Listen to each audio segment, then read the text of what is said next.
Em 2004, a revista Rolling Stone listou as 500 melhores canções de todos os tempos. E no topo da lista estava Like a Rolling Stone, de Bob Dylan.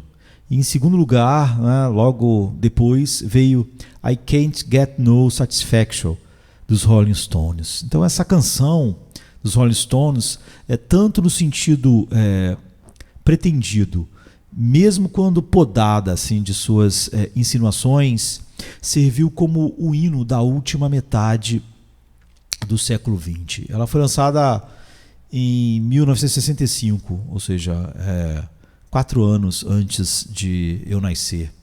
Portanto, não é surpresa que a US Today tenha relatado, não é, que a maioria dos americanos, em todas as faixas etárias, sente que nunca descobriu seu destino ou propósito e, por isso, não há como encontrar satisfação quando você não conhece, não descobre seu sentido ou propósito.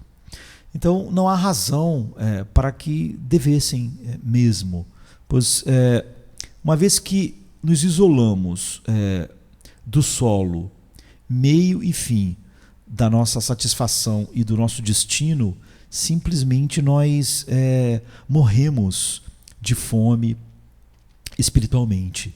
Nenhuma satisfação significa nenhum contentamento. Então, aqui está mais uma faceta do Evangelho que atende exatamente o ponto nevrálgico da nossa cultura, em seu ponto de necessidade vital e extrema. Jesus Cristo dá o que o mundo não pode, não é? Dar contentamento e satisfação, como a música dos Rolling Stones mesmo afirma. Foi isso que Saulo de Tarso, um dos homens menos, eu diria, naturalmente contentes, ou seja, por temperamento natural,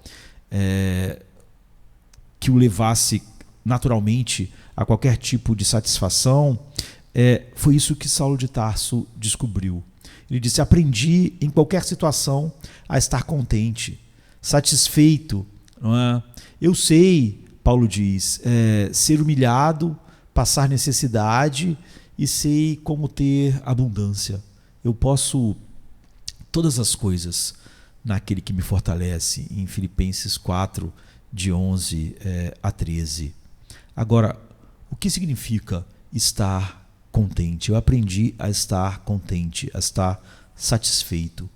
Paulo pode ter assustado um pouco seus amigos filipenses ao usar um termo estoico no original, para designar uma disposição cristã. Paulo estava sugerindo que o estoicismo buscava, desapego das perturbações de emoções fortes, o Evangelho sozinho fornecia, mas sem negar ou evitar as razões para as próprias emoções. Sim, não é? Em contraste aos estoicos, para Paulo o contentamento se expressa em situações que despertam fortes emoções. Ter fartura ou não ter nada. Ser exaltado ou ser humilhado. Mas é algo aprendido em uma escola diferente do grego estoico. Não é? Como então nós podemos descobrir o que, por exemplo, o puritano Jeremiah Burroughs, que nasceu em 1600 e morreu em 1646, chamou de a joia rara do contentamento cristão, numa obra famosíssima dele, né? Alguns de nós, ingenuamente, né, de maneira ingênua, acreditam que somos naturalmente pessoas, entre aspas, satisfeitas, ou seja, que há algo natural ou na nossa natureza que leva ou pode levar a satisfação. Mas os níveis de tolerância mais altos são muito diferentes de contentamento, até mesmo do falso contentamento. O contentamento espiritual é aprendido, não é? Ou seja, ele não é natural, ele não tem nada a ver com a nossa biologia, ou o nosso temperamento, ou a bioquímica do nosso cérebro. Ele é aprendido em situações que nos testam, como Paulo indica, quando somos humilhados, quando passamos necessidades e quando temos abundância ou quando somos exaltados. Contentamento é a capacidade de estar igualmente satisfeito em ambas as situações, não apenas em uma ou na outra, mas em ambas. Isso pode parecer paradoxal e até contraditório. Alguém estar contente quando é exaltado e quando é humilhado, quando tem muito ou quando não tem nada. Mas o crente satisfeito é aquele que acredita que a provisão de Deus é sempre suficiente e que suas designações são sempre apropriadas. Somente quando enfrentamos o bem e o mal, como a maioria de nós faz em qualquer grau, nós podemos saber que nenhum dos dois nos afasta da âncora do nosso contentamento em Cristo. Sem experimentarmos essas coisas, nós não temos como afirmar. Não é? Então, ambas as situações se tornam a escola na qual nós aprendemos a descansar em Cristo como nossa suficiência e a fazer todas as coisas por meio dele. A perda de contentamento tem uma longa história. A perda de contentamento tem uma velha história, não é? Sua origem encontra-se antes do amanhecer dos tempos dos homens. Satanás estava e ainda está descontente e sem nenhuma satisfação. Por alguma razão, né, seria, afinal, ciúme de que o verdadeiro rei dos reis, dos anjos, o Criador, a razão de todas as coisas, o Filho de Deus, estava nesse lugar central. Sim, ele não estava satisfeito, na verdade, com as provisões ou nomeações de Deus. E os descontentes, eles sempre procuram companhia. Então, a serpente enganou nossos pais. Eles, por sua vez, ficaram descontentes em ser a semelhança de Deus como criaturas e desejaram ser como o próprio Deus. E sua loucura levou a toda a nossa miséria. Então, como nós podemos aprender o contentamento? Thomas Chalmers, um pastor escocês que nasceu em 1780 e morreu em 1847, falou corretamente sobre a importância do poder expulsivo de uma nova afeição, ou o poder expulsivo de um novo afeto. O descontentamento só pode ser revertido e eliminado por uma afeição que é maior e, ao mesmo tempo, oposta a ele. Então, o chamado é entrar, então, nas riquezas que são nossas em nossa união com Cristo. Somente quando nosso Cristo é grande o suficiente para nos satisfazer, podemos estar contentes, não importando as nossas circunstâncias particulares. Mas, mais do que isso, satisfeito com as circunstâncias e não apenas apesar das circunstâncias. E este é um ponto revelador. Ainda não alcançamos o contentamento bíblico quando estivéssemos contentes com Cristo se não fosse por nossa circunstância atual. Muitas pessoas pensam, não, eu sou muito satisfeito em Cristo. Se não fosse por isso ou por aquilo, se esse é o nosso argumento, então nós não estamos satisfeitos em Cristo. Não, o contentamento genuíno é percebido tanto em nossas circunstâncias quanto com nossas circunstâncias. Então, onde está esse contentamento? Nas seguintes dimensões do nosso conhecimento de Cristo. Eu diria que a dimensão 1 é tudo o que precisamos e tudo o que nos falta é encontrado em Cristo. Todos os cristãos acreditam nisso e vão dizer que acreditam, mas é real para nós? É funcional? O poder de nossa união com Cristo em nossas vidas requer um conhecimento crescente de tudo o que é nosso nele. No entanto, a própria doutrina pode ser endossada com entusiasmo enquanto permanece o que Jonathan Edwards chamou apenas de noção. Temos a ideia, mas a realidade não atinge os nossos afetos, portanto, não produz afeições santas, a afeição do contentamento, da satisfação. Ou como John Owen, o outro grande puritano, diria, nós conhecemos a verdade, mas não o poder da verdade, se estamos nessa situação. Como então isso se torna realidade? Somente por ter, melhor dizendo, nossos corações embebidos na graça pródiga revelada em passagens como Efésios 1, de 13 a 14, ou Colossenses 2, 6, 3, 4. Este é o tônico que João Calvino prescreve de maneira eloquente. Ele diz: vemos que toda a nossa salvação e todas as suas partes estão compreendidas totalmente em Cristo.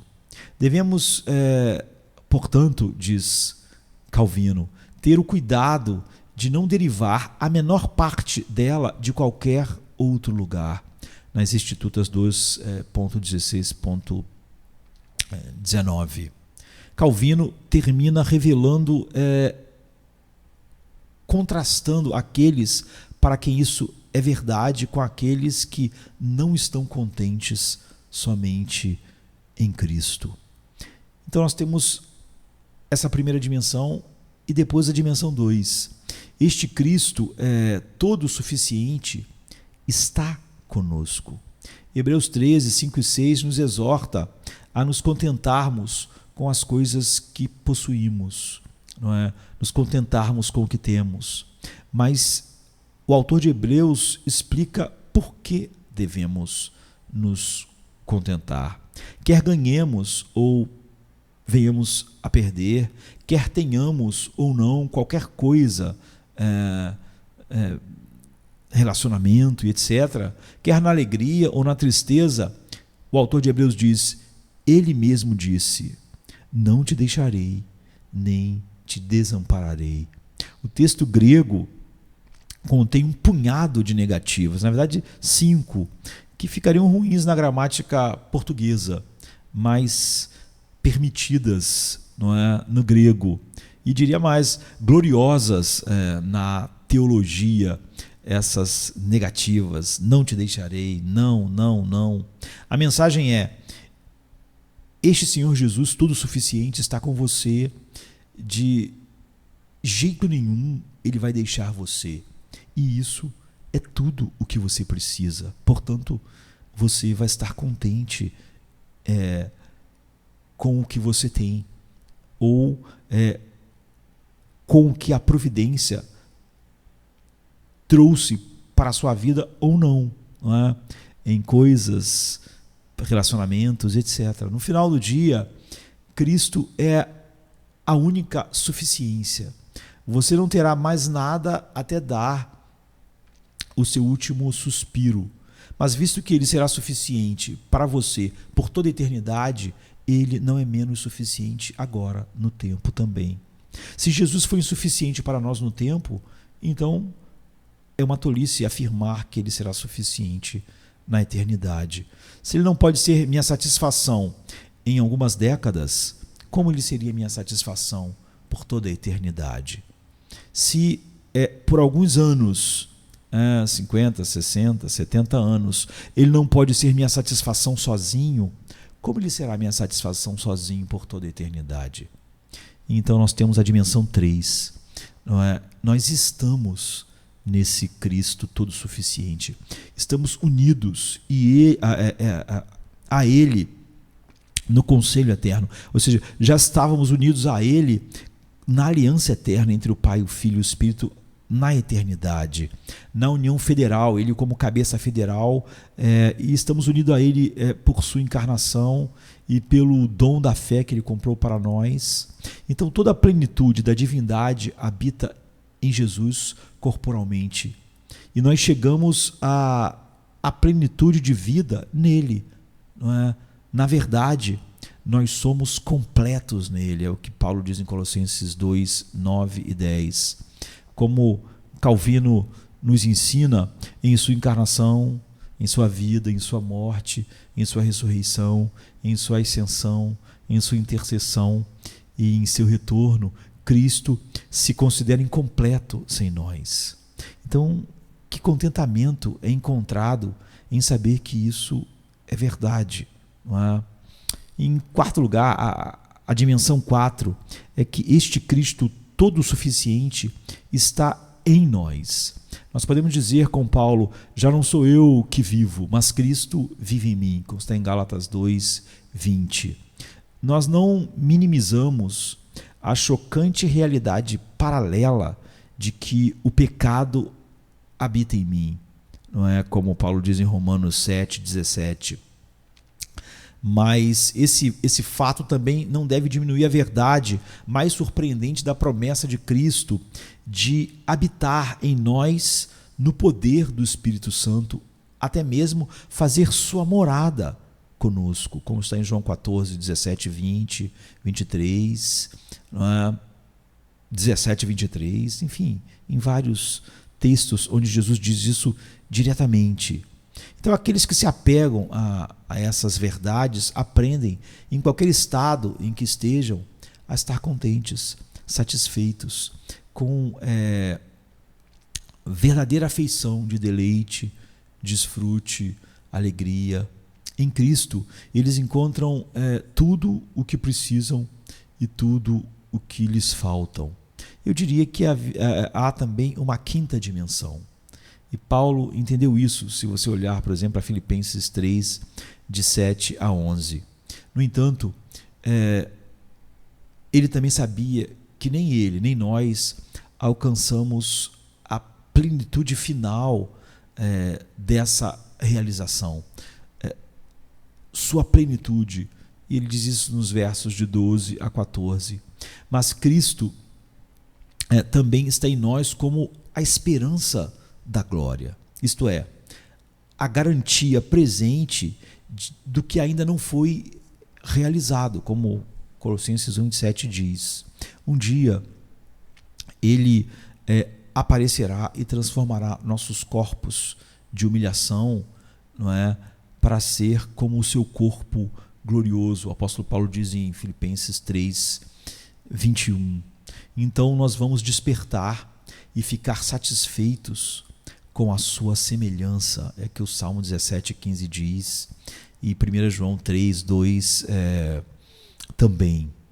Então, possuindo novas capacidades na ressurreição, nós seremos finalmente capazes de beber e desfrutar tudo o que Cristo é e fez por nós, e conhecer o contentamento absoluto do próprio Jesus, para o qual nós fomos criados. Nós já provamos isso agora. Então, comeremos e beberemos sem parar disso perfeitamente no novo céu e na nova terra. Na verdade, nós fomos criados para festejar, gozar e se deleitar na glória de Deus manifestada perfeitamente em Cristo. Mas nós pecamos e nós fomos destituídos da glória de Deus, como Paulo diz em Romanos 3, 23. Então isso se tornou inatingível. É por isso que não há nenhuma satisfação possível para o homem natural.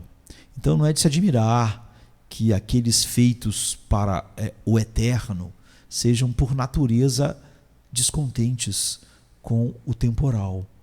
Nós tentamos as cisternas quebradas, as cisternas rotas, mas as suas águas falham e zombam de nós. Tentamos as cisternas rotas do dinheiro, do romance, da carreira, do status, enfim, nós podíamos ficar mencionando. Nós tentamos as cisternas quebradas e rotas, mas suas águas falham e zombam de nós, até que, na providência de Deus, aprendemos que não há ninguém além de Cristo, como afirma um velho hino. Agora ninguém, só Cristo pode satisfazer. Nenhum outro nome para mim há que possa trazer deleite ao meu coração.